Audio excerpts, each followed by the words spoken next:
بسم اللہ الرحمن الرحیم۔ شروع کرتا ہوں اللہ رب العزت کے نام سے جو بڑا مہربان اور نہایت رحم کرنے والا ہے۔ حضرت ابو ہریرہ رضی اللہ تعالی عنہ فرماتے ہیں کہ ہم نے پوچھا اے اللہ کے رسول صلی اللہ علیہ وسلم جنت کس چیز کی بنی ہے؟ تو آپ صلی اللہ علیہ وسلم نے فرمایا پانی سے۔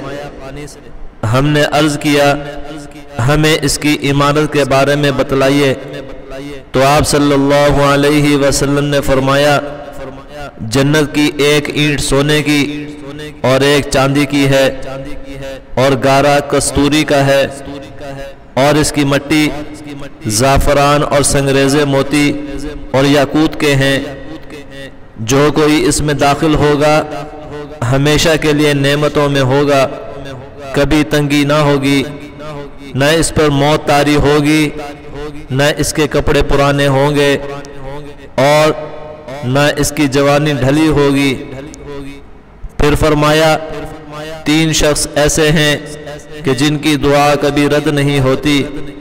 نمبر ایک عادل حکمران، نمبر دو روزہ دار جب وہ روزہ افطار کرے، نمبر تین مظلوم کی پکار، کیونکہ جب مظلوم کی پکار ہوتی ہے تو پردے ہٹ جاتے ہیں اور اللہ رب العزت اسے دیکھ کر فرماتے ہیں میری عزت اور جلال کی قسم میں ضرور تیری مدد کروں گا اگرچہ کچھ دیر ہی کیوں نہ ہو جائے۔